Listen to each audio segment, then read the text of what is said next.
Baik, pendengar RSS Mania, dimanapun Anda berada, selamat pagi, Assalamualaikum warahmatullahi wabarakatuh. Jumpa lagi pada kesempatan hari ini di acara podcast yang saat ini dengan tema Lindungilah Alam, maka Alam Melindungi Kita. Pendengar RSS Mania, dimanapun Anda berada, pagi hari ini kita sudah kedatangan tamu, di mana beliau adalah sebagai anggota FPRB, bidang penguatan relawan dan partisipasi. Alhamdulillah. Kita sambut saja pada pagi hari ini. Selamat pagi, Mas Agung Hendra Purnomo. Waalaikumsalam warahmatullahi wabarakatuh. Selamat pagi. Oke, Mas Hendra, ya. Baik ya, sehat ya. Oke. Terus dan tetap berkarya ya. Alhamdulillah. Oke, pagi hari ini SS Mania, dimanapun Anda berada, di forum pengurangan resiko bencana. Siap. Nih Mas Hendra di bagian bidang ini ya, bidang penguatan. Oh, kok penguatan? Bidang penguatan relawan dan partisipasi. Ini mencakup apa aja nih, Mas Hendra? Sebenarnya kita itu di FPRB mempunyai kemampuan masing-masing ya. Nah, di struktur kita memang di bidang relawan, dan kebetulan kita itu lebih fokus di bidang lingkungan. Karena relawan untuk sampah kan kebencanaannya minim, tidak begitu kayak di Jawa ya. Jadi kita lebih fokus ke bidang lingkungan, terus kita juga fokusnya di bidang persampahan, pengolahan. Jadi relawannya di bidang lingkungan gitu ya. Oke. Nah, SS Mania, kita juga nanti akan interaksi secara langsung lewat via WA atau via telepon di 082 339 06809. Nah, Mas Hendra, ini kan di bidang lingkungan. Kadang orang memaknai atau hanya mendengarkan saja FPRB. Dan gerakannya itu kayak apa ini? Gini ya, FPRB itu terlahir relawannya BPBD aslinya. Sudah lama. Embrionya. Jadi orang tua kita itu BPBD. Cuma kan kalau sudah berbahasa pengurangan risiko bencana, maka semua yang menjadi timbulan bencana itu atau awal dari bencana itu yang harus kita kurangi. Kebetulan saya khusus mempelajari tentang pengolahan sampah dari hulu sampai hilirnya. Jadi harus benar-benar by data, by address, by pengolahan kan begitu kan ya. Jadi sampah itu harus selesai. Dari ngambil, dari timbulan, pengambilan, pengolahan sampai penjualannya. Harus menjadi produk gitu. Itu awal kita bergerak, dan FPRB juga ada penanaman, ada advokasi perempuan juga, terus media, jadi macam-macam. Intinya di FPRB itu komponen anggotanya itu mengandung unsur pentahelik gitu. Semua keterlibatan masyarakat dalam lingkungan itu ada di FPRB gitu. Itu yang dinamakan forum pengurangan resiko bencana gitu. Benar. Ya. Entah itu lingkungan, terus toleransi ke masyarakatnya, jadi semua mencakup gitu Mas. Benar. Oke deh. Nah, ini lagi Mas Hendra, apa saja nih kiprah dari FPRB itu kalau di bidang Mas Hendra dulu nih? Sebenarnya kalau di bidang kita yang telah kita lakukan adalah awal ya, kita mencari data sampah di setiap wilayah. Ternyata tidak sama. Sampah itu per wilayah, jalan raya tidak sama, pesisir tidak sama, terus pemukiman tidak sama, apalagi kantor publik itu tidak sama. Jadi tidak samanya sampahnya Pak? Iya. Sampahnya. Jadi sampah itu kalau di kita itu bukan dua jenis. Gitu ya. Ada 3 jenis. Biasanya sampah itu sampah basah, kering gitu ya. Kering, gitu. Sudah gitu. Nah, kalau kita tidak, kita ada 3, yaitu pertama organik, yang kedua layak olah, yang ketiga layak jual. Oh, berarti jadi cuan semua ini ya? Harus begitu. Harus Jadi begitu. cuan sama. Iya, Jadi, iya, iya. dalam penanganan sampah itu kita harus tahu jenisnya dulu, karakternya dulu. Terus wilayah itu mengandung unsur psikologis dalam sampah itu sendiri. Contoh ya. Sampai detil segitunya ya? Harus. Contoh ya, sepanjang jalan protokol yang ada di Madura, perbandingan sampahnya tidak sama dengan perbandingan sampah di pemukiman. Di mana organiknya berapa persen, layak olahnya berapa persen, layak jualnya berapa persen, nggak sama. Memang terkecil sampah itu di sampah layak jual. Kan orang sangat booming gitu ya, bahwa sampah itu berkah gitu. Tapi kalau kita lihat di kegiatannya Bank Sampah itu semuanya ada di sampah layak jual. Padahal perbandingannya beda jauh. Di pemukiman, sampah layak jual itu 1:6 dengan organik. 1:6. Iya. Beda dengan layak olahnya. Layak olahnya malah 1:4. Tapi kalau di sepanjang jalan ini 1:2:2. Tidak sama. Itu bisa dinilai dari pas sudah prosesnya gitu. Iya, karena kita timbang kan. Setelah pengambilan, kita pilah, kita timbang. Baru kita dapat data. Kalau organik, anggaplah orang-orang sampahnya ini yang kayak sayur, kayak daun dibuang gitu. Ya. Nah itu bentuknya kayak organik. Organik. Semua yang bisa diurai oleh alam itu organik. Apapun bentuknya itu.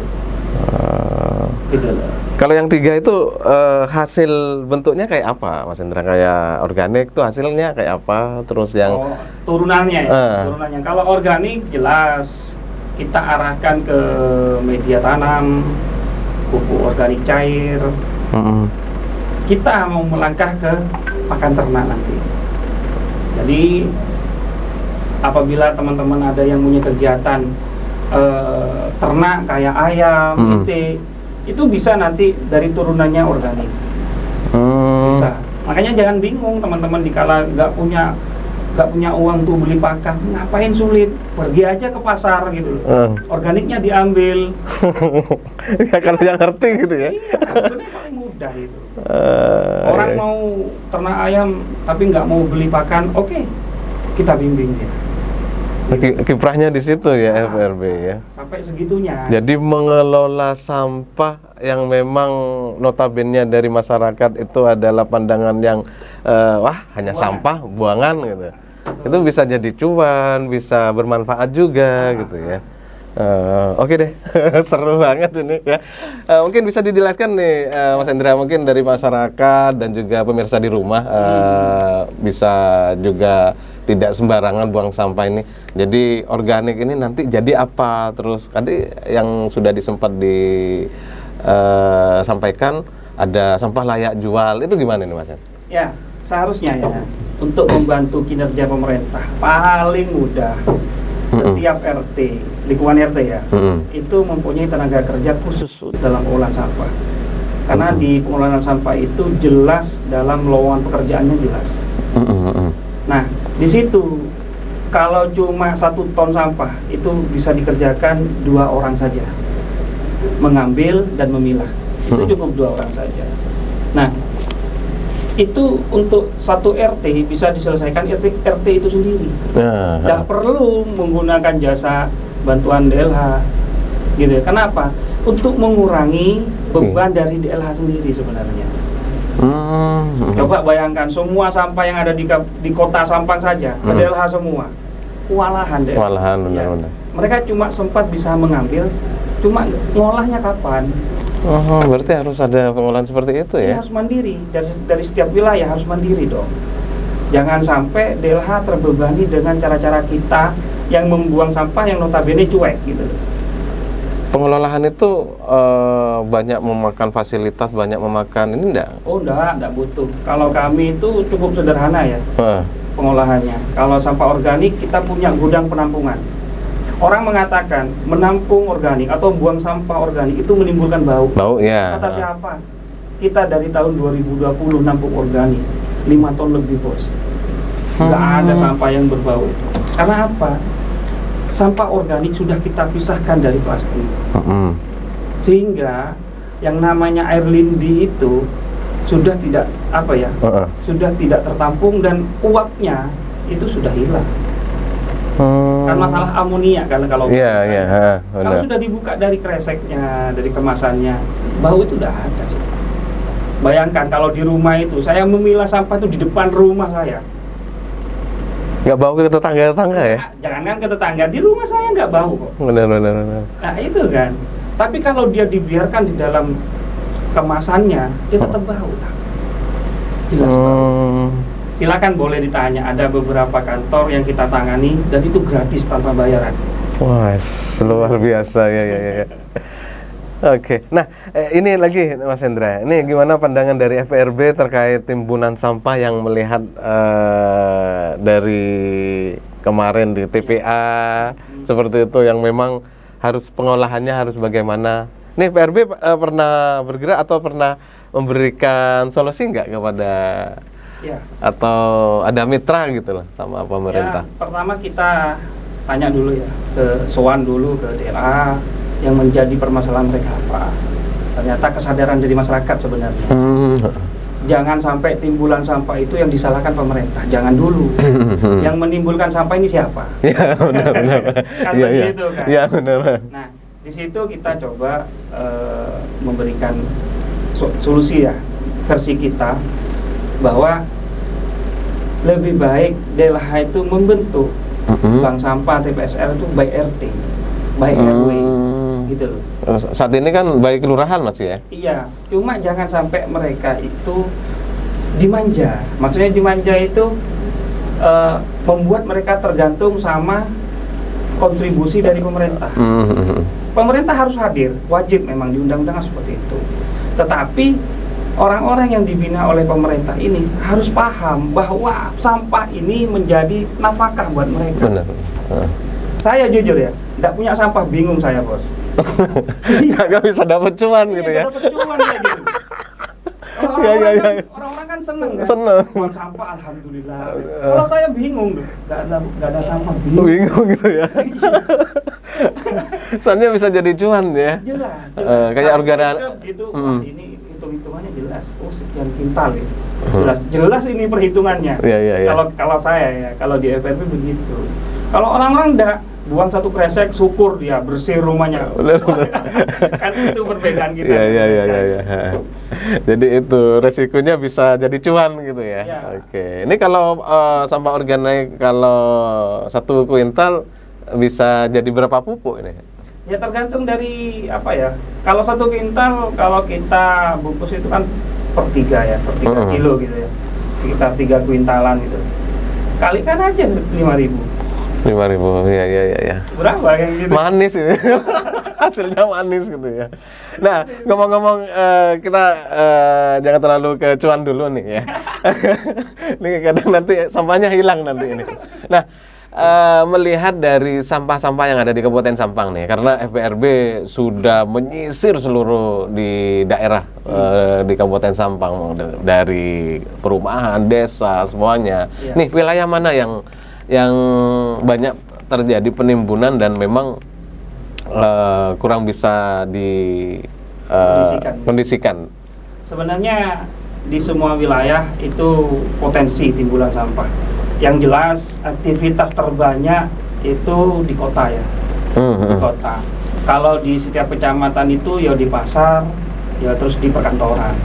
Kalau di setiap kecamatan.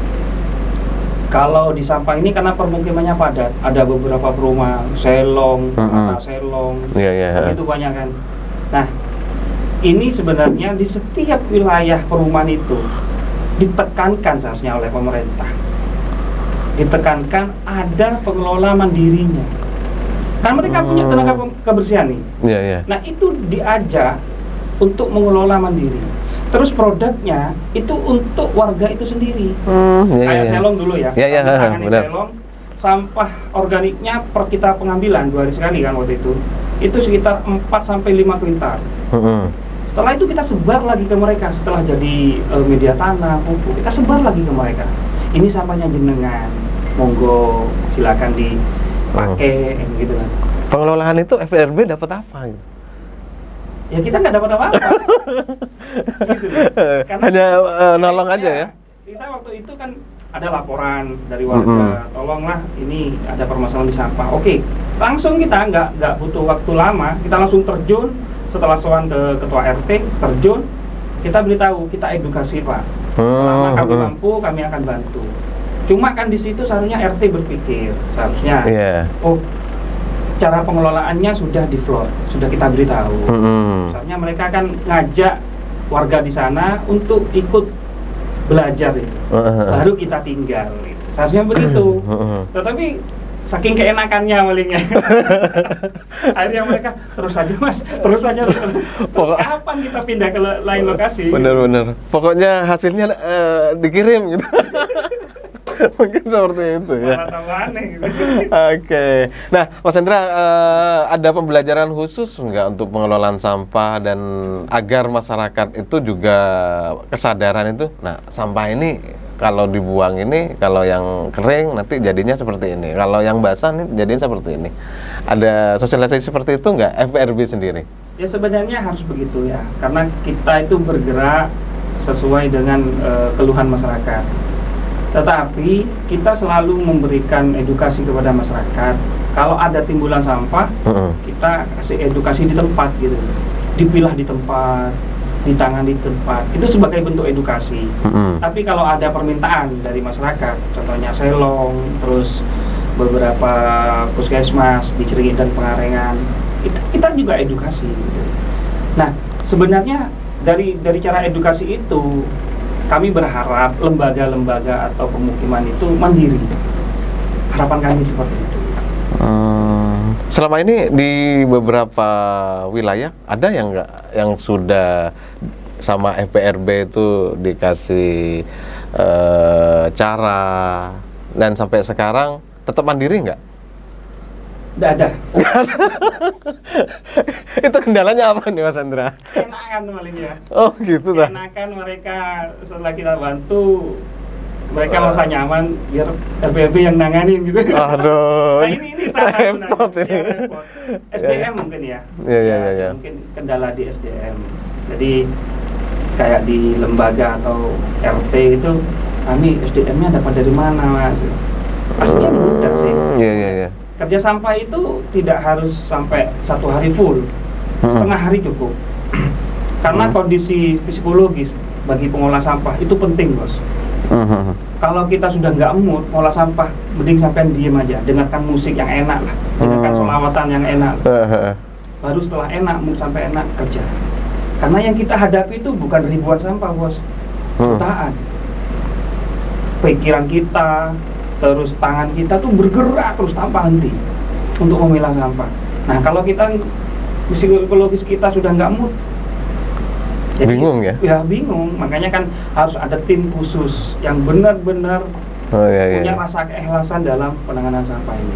Kalau udah nggak mood terus dipaksakan, nggak ngertinya sampah yang memang itu sampah kering dibuang ke sampah basah.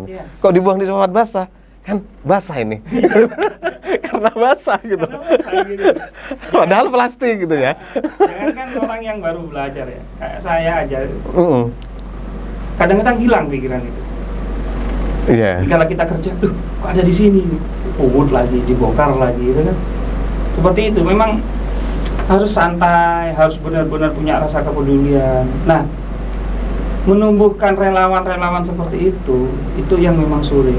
Jangankan kita, DLH saja, itu kesulitan SDM juga, gitu. Untuk merubah pola kerja mereka juga bingung mereka. Jadi jangan salahkan DLH kalau ada keterlambatan, kalau ada permasalahan sampah, jangan salahkan DLH. Karena yang menimbulkan sampah bukan DLH, kita. Benar. Kita hanya nunggu, tukang sampah udah datang belum, gitu ya. Iya. Kalau nggak datang atau telat dimarahi. Ya benar. Soalnya pas kalau udah lebih 1 hari bau mas. Iya benar. Waktu kita di Selong gitu kan, kita kan ada liburan hari raya gitu. Jadi kita libur 3-4 hari kan. Setelah itu masuk, mas kok sampai saya nggak diambil? Gitu. Gimana ini? Jadi saya datangi ibunya, saya jelasin, Bu, kita di sini bantu. Kalau ibu pengen menyelesaikan sampah ibu sendiri, ya seharusnya dari ibu, bukan dari kami. Kami bantu gitu.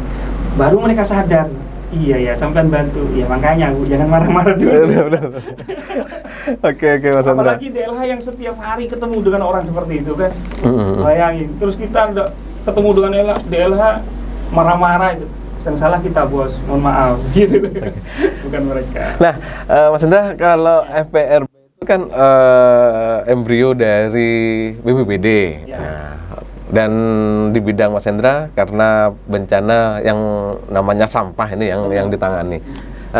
Ada nggak sinergi sama bidang lingkungan hidup? Ya harus. Karena di BPBD kan relawan gitu. Stakeholder itu semua OPD itu menjadi pembina kami semua. Cuma kan karena bahasanya relawan, maka BPBD yang menjadi orang tua kami gitu lah. Untuk kami sendiri, DLH itu memang orang tua juga. Pembina kami secara garis besar mereka pembina kami gitu loh.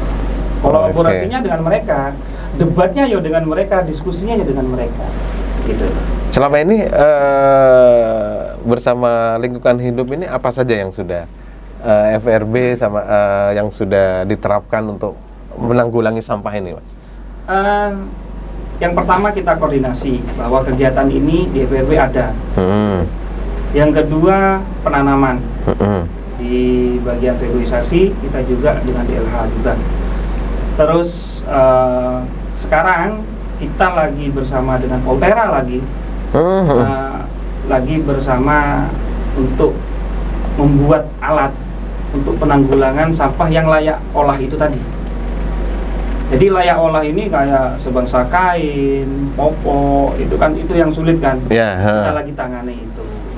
Ini produknya dari apa? Kemarin kita coba bawa contohnya itu paving plastik ya. Paving block dari plastik itu sudah diuji coba sama Poltera, itu di K100 kita di level 3. Level 3 ya. Padahal itu buatannya ya alatnya biasa, sederhana gitu ya.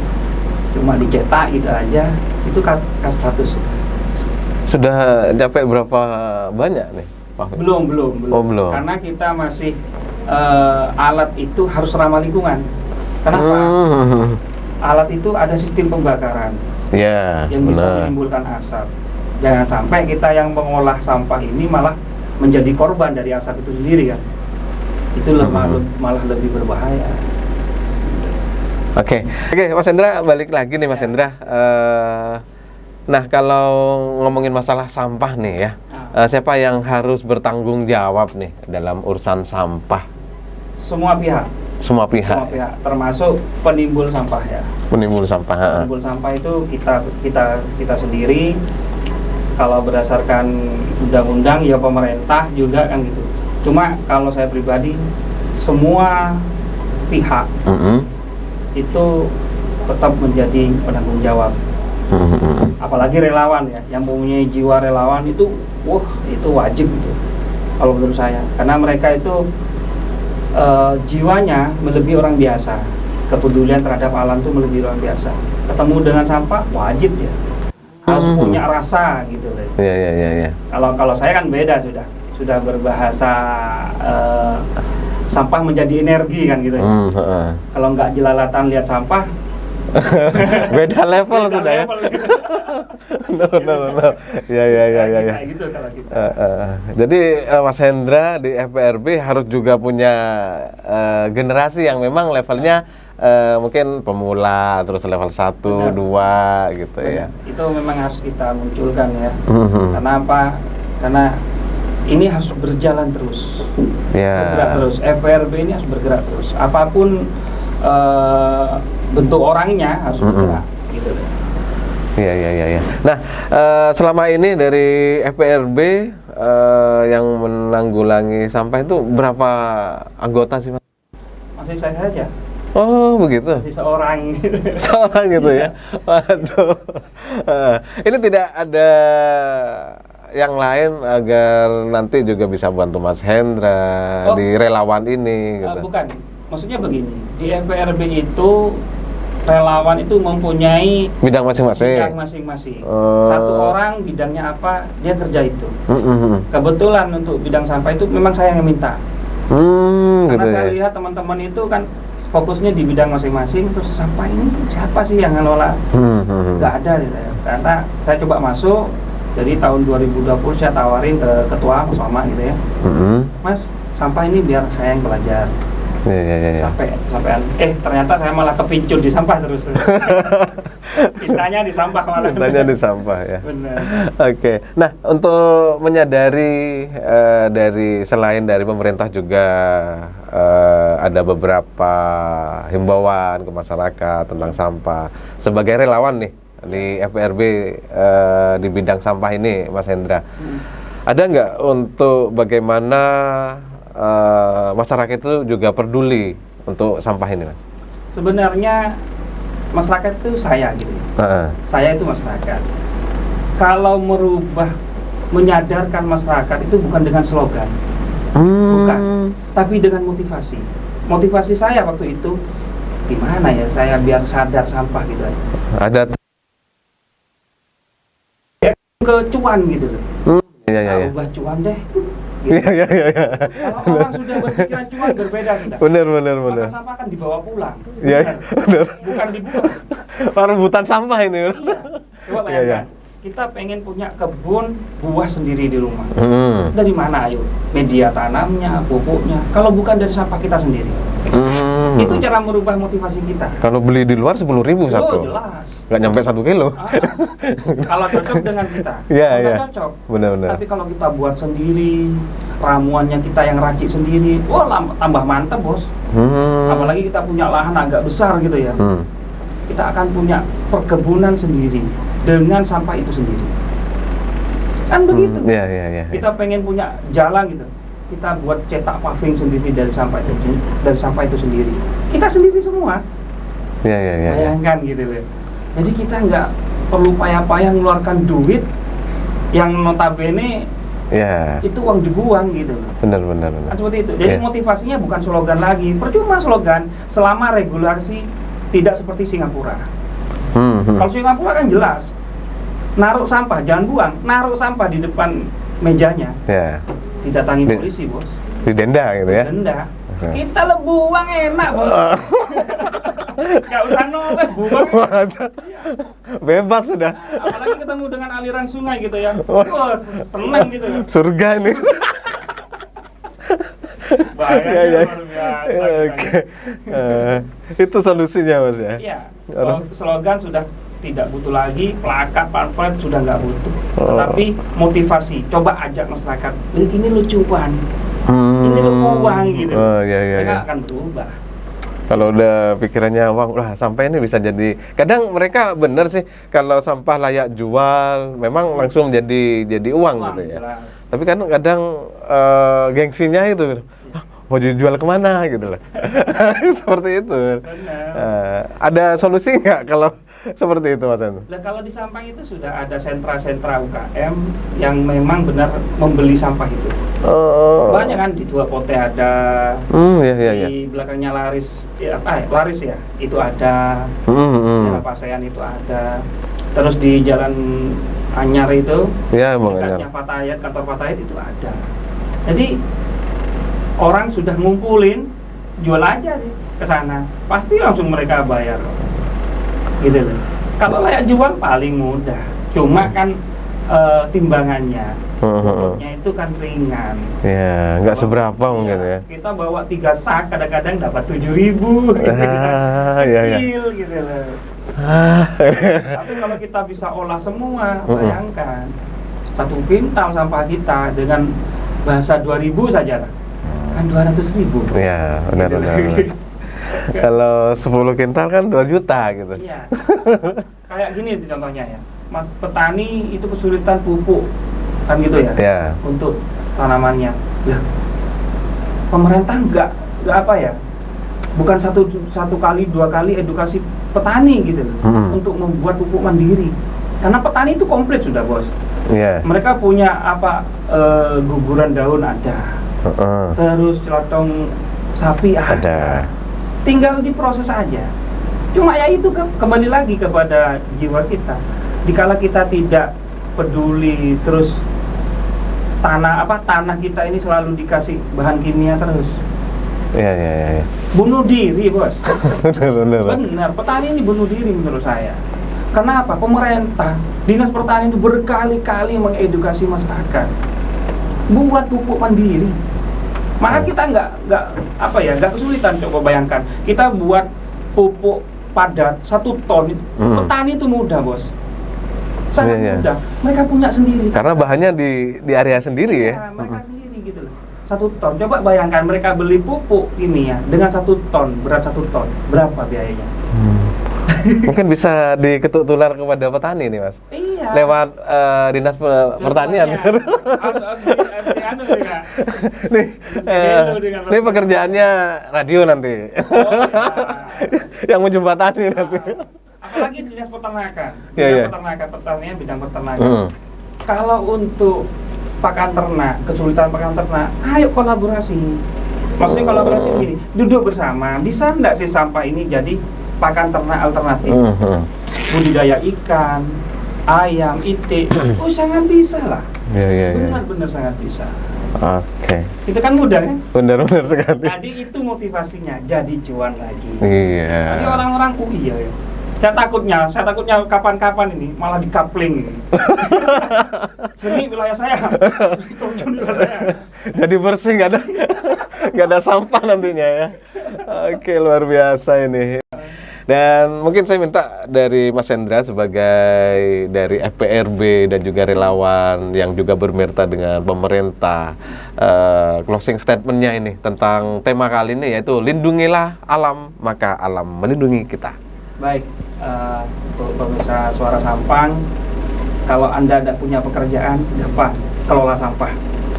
Kalau Anda butuh hiburan, kelola sampah. Kalau pengen pikiran tenang, alam juga melindungi kita, kelolalah sampah. Gitu ya. Jelas. Oke. Closing statement-nya seperti itu.